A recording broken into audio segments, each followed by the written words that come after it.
धीरे धीरे चीन और अमेरिका हमको गुलाम बना रहे हैं और हम गुलामी की ओर बढ़ रहे हैं। हम उनके ऊपर आधारित होते जा रहे हैं, आश्रित होते जा रहे हैं। अगर चीन अपने उत्पादन को भारत में बेचने से बंद कर दे तो शायद भारत की सांस भी रुक सकती है, कुछ दिनों के लिए, कुछ सालों के लिए, कुछ महीनों के लिए। ऐसी स्थिति, इतनी निर्भरता नरेंद्र मोदी ने चीन पर भारत को डाल दिया। तो ऐसा क्यों? बिना अंडर डील के तो नहीं हो सकता। और मैंने बताया अंडर डील क्या था। नरेंद्र मोदी को प्रधानमंत्री बनना था, वो बने, और उनको जो चाहिए था वो किया। यहां तक कि हमारी दोस्ती भी रसिया से तोड़वा दी। चलिए, ये तो अक्सर मैं आपको बताता रहता हूं, लेकिन जो ये उम्मीद लगाते हैं, जो ये सोचते हैं कि नरेंद्र मोदी आज नहीं तो कल चीन पर अपनी लाल आंख दिखाएंगे या अपना स्टैंड साफ करेंगे, ऐसा कुछ होने वाला नहीं है, क्योंकि नरेंद्र मोदी चीन के गुलाम हैं, चीन के कब्जे में हैं, और नरेंद्र मोदी ऐसा कुछ नहीं करेंगे। इसीलिए लोग सोच रहे थे कि शी जिनपिंग से जो मुलाकात हुई है उसका कुछ असर होगा, या ऐसे किसी भी मुलाकात का कुछ असर होगा, जो कि नहीं हुआ। और आप देख रहे हैं चीन एक बार फिर अरुणाचल प्रदेश और अक्साई चीन को अपने नक्शे में शामिल करके दिखाया, यानी भारत को एक बार फिर चिढ़ाया। नरेंद्र मोदी तो चीन का नाम ही नहीं लेंगे, नरेंद्र मोदी कुछ नहीं करेंगे। नरेंद्र मोदी, क्योंकि नरेंद्र मोदी व्यापारिक रूप से अडानी मतलब मोडानी ग्रुप के जरिए व्यापारिक रूप से चीन से जुड़े हुए हैं, अंबानी के जरिए चीन से जुड़े हुए हैं। आपको पता होना चाहिए कि भारत के न जाने कितने प्रोजेक्ट चीन कर रहा है। चीन कभी भी भारत का गला दबा सकता है।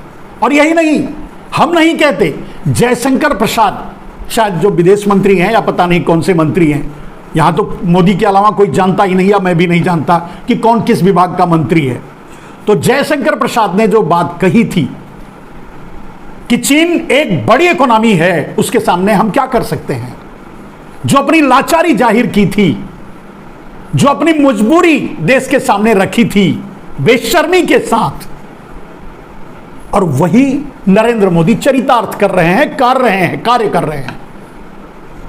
तो जयशंकर प्रसाद ने जो कहा था वो नरेंद्र मोदी का चरित्र ही कहा था, नरेंद्र मोदी का कार्य ही बताया था, नरेंद्र मोदी को सोच को ही दर्शाया था। किसी को समझ में आया हो या ना आया हो, बात अलग है। मोदी चाहे चीन भारत में घुस के बैठा है, भारत जिन क्षेत्रों को चीन भारत में घुस करके बफर जोन बना दिया, वहां तक भारत पेट्रोलिंग करता था, अब वहां नहीं जा पा रहा है। लेकिन नरेंद्र मोदी कहते हैं कि न तो कोई घुसा है, न तो कोई घुसेगा, वगैरह वगैरह वगैरह। आप जानते हैं कैसे जुमले छोड़ते हैं नरेंद्र मोदी। दूसरी तरफ यह भी कहा जाता है नरेंद्र मोदी की तरफ से ही कि मोदी के दबाव में, मोदी की बातचीत से डर करके चीन पीछे हटने के लिए तैयार हो रहा है या हो गया है, या जब घुसा ही नहीं है तो तैयार कहां से होगा, हटेगा क्यों, कहां से हटेगा। खैर, ये जुमलेबाजी नरेंद्र मोदी की है, चाहे वो देश की समस्या हो, चाहे वो अंतरराष्ट्रीय समस्या हो। नरेंद्र मोदी सब कुछ जुमलों में ही निपटा देना चाहते हैं, जो कि संभव नहीं है।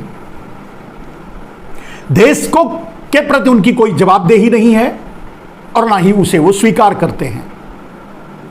देश को लूटकर और देश का लूटा हुआ माल विदेशों में बांटकर नरेंद्र मोदी एक 300 लाख करोड़ से ज्यादा विदेशों में विनोद अडानी जैसे चोरों के पास छिपा कर रखे हैं, और उसी के जरिए अपनी पार्टी में आरएसएस को या दूसरे और अडानी को, रामदेव को और दूसरे संगठनों को या दूसरे और भगवा दलालों को दे रहे हैं, जो न चाहते हुए भी नरेंद्र मोदी के लिए काम कर रहे हैं या उनकी वाहवाही कर रहे हैं या उनकी, और कम से कम मीडिया तो डाबर ही बनी हुई है।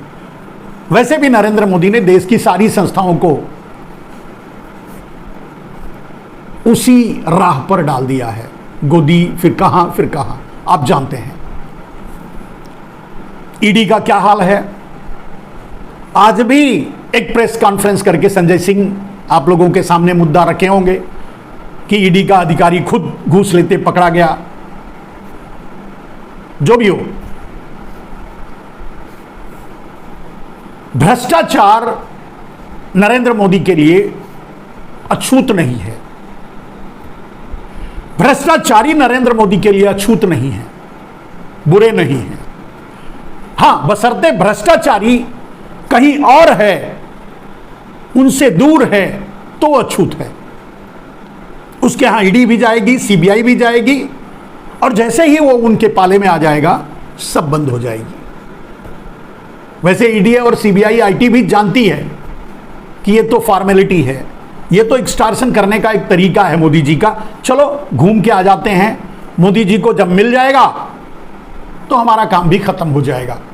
तो वो ईडी, आईटी और सीबीआई भी तब तक वहां जाती है जब तक वो उनकी पार्टी में नहीं आ जाता। जैसे ही उनकी पार्टी में आता है तैसे सीबीआई, आईटी, ईडी सब बंद हो जाते हैं। उन्हें पता है कि अब आगे कुछ नहीं करना है, उनका काम हो गया। चाहे आदमी हो जो भारतीय जनता पार्टी के नाले में आकर गिरते हैं, या चाहे कंपनी हो जो डरा धमका कर अडानी यानी मोडानी ग्रुप में आकर ज्वाइन करते हैं या सरेंडर करते हैं। मेरे दोस्त, लूट की इंतहा नरेंद्र मोदी ने पूरे देश में लगा रखी है। पूरे देश को लूट रहे हैं, खुलकर लूट रहे हैं, और अडानी को पूरी छूट दे रखी है देश को लूटने के लिए। नरेंद्र मोदी किसी भी कीमत पे चीन से आंख मिलाकर बात नहीं कर सकते। आंख दिखाकर बात करने की बात तो आप भूल जाइए। हां, अंडरस्टैंडिंग जरूर फिट कर सकते हैं, क्योंकि उन्हीं चीन और अमेरिका ने ही मिलकर नरेंद्र मोदी को प्रधानमंत्री बनाया है। तो आगे भी ये अवसर देने के लिए, आगे भी वो चांस दिलाने के लिए चीन और अमेरिका फिर काम करेंगे। चीन के साथ मिलकर नरेंद्र मोदी एक छद्म राष्ट्रवाद क्रिएट करने की कोशिश करेंगे। जैसे चीन को कहेंगे थोड़ा और आगे आओ, फिर देश में हलचल होगी, सवाल उठेंगे, लाल आंख की बात होगी, दुनिया भर के हो हल्ला मचेगा। नरेंद्र मोदी धीरे से कहेंगे अब थोड़ा पीछे हट जाओ, तो चीन थोड़ा पीछे हट जाएगा। नरेंद्र मोदी ताल ठोक कर नारा लगाना शुरू करेंगे, अपने सुपारी मीडिया, डाबर मीडिया से कह देंगे कि चिल्लाओ कि नरेंद्र मोदी के डर से चीन पीछे हट गया। एक माहौल बन जाएगा देश में कि नरेंद्र मोदी हैं तो मुमकिन है। और उस माहौल का फायदा उठाकर नरेंद्र मोदी ईवीएम से नोट अपना वोट छाप लेंगे। आप दो या ना दो, कोई फर्क नहीं पड़ता। इसीलिए मैंने कहा कि ईवीएम के रहते नरेंद्र मोदी को हराना मुमकिन नहीं है। मेरे दोस्त, अब आते हैं उस मुद्दे पर जो और एक गर्माहट की ओर बढ़ रही है, और कुछ घंटे रह गए हैं उस क्रम में, उस घटनाक्रम में कि इंडिया की मीटिंग होने जा रही है मुंबई में। और मुंबई में इंडिया की मीटिंग होने जा रही है, उससे पहले नरेंद्र मोदी 200 रुपए का तोहफा आपको दे दिए आम आदमी को। वो एक उसके बारे में बता चुका, वो तो एक छद्म तरीका है। आपको आज दे देंगे, कल फिर से उससे ज्यादा वसूल लेंगे, लूट लेंगे, छीन लेंगे। ये तो कोई मतलब की बात नहीं हुई। मतलब की बात क्या है कि इंडिया की मीटिंग जो मुंबई में होने वाली है, उसको लेकर के बहुत से लोगों ने बहुत से परसेप्शन को पेश किया, अपने व्यूज पेश किए, या और अपने कयास लगाने की कोशिश की कि वहां क्या होगा। हालांकि भारतीय जनता पार्टी अभी भी इस आस में बैठी है कि कब इंडिया टूटेगा, लेकिन भारतीय जनता पार्टी यह नहीं समझ पा रही है कि इंडिया कभी नहीं टूटता, इंडिया कभी नहीं हारता और इंडिया कभी नहीं हारेगा। और कम से कम इंडिया मोदी जैसे भ्रष्टाचारी से तो किसी भी कीमत पे नहीं हारेगी। तो इंडिया की मीटिंग होने जा रही है। लोगों के अपने अपने कयास हैं कि खड़गे जी को कन्वीनर बनाया जा सकता है, चेयरपर्सन सोनिया गांधी हो सकती हैं, या कौन होगा, क्या होगा, कैसे होगा, ये बहुत से कयास हैं। मेरे दोस्त, लोग कयास लगाते हैं और मैं डिक्लेयर आपको बताता हूं, चाहे जितनी उठापटक हो, चाहे जो भी हो, इंडिया की मीटिंग में और इंडिया की मीटिंग के बाद न जाने कितने लोग आएंगे और न जाने कितने लोग जाएंगे इंडिया में, न जाने कितनी पार्टी और जुड़ेगी इंडिया में, न जाने कितने लोग और इंडिया को छोड़कर जाएंगे मोदी में। और तो कह नहीं सकते, बीजेपी कह नहीं सकते, एनडीए का कोई अस्तित्व नहीं, तो मोदी में। उससे कोई फर्क नहीं पड़ने वाला है। इंडिया चुनाव लड़ेगा, इंडिया चुनाव जीतेगा। कौन कन्वीनर होगा, कौन उसको संभालेगा, कौन आगे ले जाएगा, कौन चेयरपर्सन होगा, कौन प्रधानमंत्री कैंडिडेचर होगा, ये सारी बातें इनमैटेरियल हैं। मैटेरियल की बात क्या है? राहुल गांधी भारत के अगले प्रधानमंत्री होंगे। राहुल गांधी इंडिया के डिक्लेयर्ड कैंडिडेट भी होंगे। ये मैं आपको, ये परसेप्शन नहीं है, ये रिसर्च है। राहुल गांधी ही इंडिया के डिक्लेयर्ड प्रधानमंत्री कैंडिडेट होंगे और डिक्लेयर करके इंडिया चुनाव के मैदान में उतरेगी, चुनाव लड़ेगी और राहुल गांधी को प्रधानमंत्री बनाएगी। राहुल गांधी प्रधानमंत्री बनेंगे। तो जो जिनको जिनके मन में ऊहापोह चल रहा है, जिनके मन में शंकाएं चल रही हैं, या भारतीय जनता पार्टी के मन में जो लड्डू फूट रहे हैं कि वहां ये हो सकता है, वो हो सकता है, ये फुट होगी, वो, ये सारी बातें कोई महत्व नहीं रखती। महत्व की बात को मैंने डिक्लेयर कर दिया, चाहे कोई भी कन्वीनर हो, कोई भी चेयरपर्सन हो, कोई भी हो, राहुल गांधी इंडिया के अगले प्रधानमंत्री कैंडिडेट होंगे और राहुल गांधी जीतेंगे और राहुल गांधी प्रधानमंत्री बनेंगे। डिक्लेयर्ड। कोई भी शर्त लगा सकता है मुझसे। खैर, मैं गुजरात का नहीं हूं, इसलिए शर्तों में विश्वास नहीं करता, जुआ खेलता नहीं, और दलाल, क्या बोलते हैं, दलाल स्ट्रीट का दलाल हूं नहीं, तो सट्टा लगाने वाली भाषा मेरे मुंह से गलती से निकल गई। कोई भी शर्त लगा सकता है, इसके लिए क्षमा करें। वैसे भी ये शब्द नहीं निकलना चाहिए हमारे मुंह से, फिर भी मैं चैलेंज करता हूं कि राहुल गांधी ही इंडिया के डिक्लेयर्ड प्रधानमंत्री कैंडिडेट होंगे और राहुल गांधी ही जीतेंगे और राहुल गांधी ही प्रधानमंत्री बनेंगे। एक बात तो क्लियर हो गई। अब रही दूसरी बात, दूसरे जो मन के लड्डू, जिनके मन में लड्डू फूट रहे हैं, जो न जाने कितने ख्वाब देख रहे हैं। मैंने कहा कि अभी भी बहुत से लोग ऐसे, मीडिया से, गैर मीडिया से, बहुत से लोगों ने इस बात को आगे रखा। आज भी मैंने देखा सोशल मीडिया में, यूट्यूब पे, उन सब का कोई मतलब नहीं है। राहुल गांधी ही डिक्लेयर कैंडिडेट होंगे।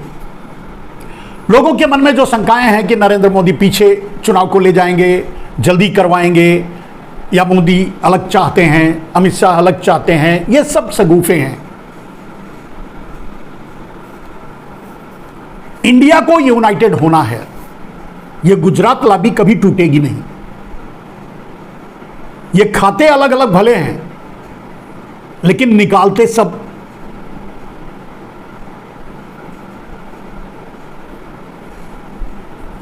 आप समझ लीजिए। तो ये इनमें फूट है, ये बात कह करके कि मोदी और अडानी, मोदी और अमित शाह में दूरी बढ़ी है, ये सब है, वो सब बातें कोई मतलब नहीं रखती। चुनाव जल्दी होगा ये कोई मतलब नहीं रखता, चुनाव अपने समय से ही होगा। ये मैंने कल भी बताया था, आज भी बता दे रहा हूँ, जो दर्शक आज देखेंगे वो उनके लिए। चुनाव अपने समय से होगा, चाहे जितने पत्रकार जो भी जितने सवाल और जवाब कर लें, जो भी कर लें, कोई मतलब नहीं है। चुनाव अपने समय से ही होगा, क्योंकि नरेंद्र मोदी ओवर कॉन्फिडेंट हैं कि वही चुनाव जीतेंगे, और शायद यही उनका ओवर कॉन्फिडेंट उन्हें ले डूबेगा। वो उनके हाथ में ब्रह्मास्त्र है, जिस पर नरेंद्र मोदी को किसी आदमी, किसी व्यक्ति, किसी पर कोई भरोसा नहीं है। अमित शाह पर भी कोई भरोसा नहीं है नरेंद्र मोदी को। नरेंद्र मोदी को एकमात्र ईवीएम पर भरोसा है, और उनकी जो अंतर्राष्ट्रीय लॉबी जो ईवीएम हैकिंग करती है, करवाती है, ट्रैक करती है, उन पर भरोसा है, और वही उनका ब्रह्मास्त्र है। अब इंडिया को अपने आप को खड़ा कर लेने के बाद सबसे पहले लड़ाई लड़नी होगी कि इस नरेंद्र मोदी के हाथ से जो ईवीएम के रूप में ब्रह्मास्त्र है उसे छीनना, खत्म करना, नष्ट करना, या किसी भी कीमत पे ईवीएम से चुनाव ना हो, ये इस बारे में काम करना। और ये कोशिश जैसे ही इंडिया करने लगेगी, नरेंद्र मोदी धीरे धीरे नंगा होकर के सामने आते जाएंगे। हो सकता है वो चुनाव ही टाल दें, हो सकता है इमरजेंसी डिक्लेयर कर दें भारत में। ये बहुत दिनों से मैं कह रहा हूं, और यही होगा।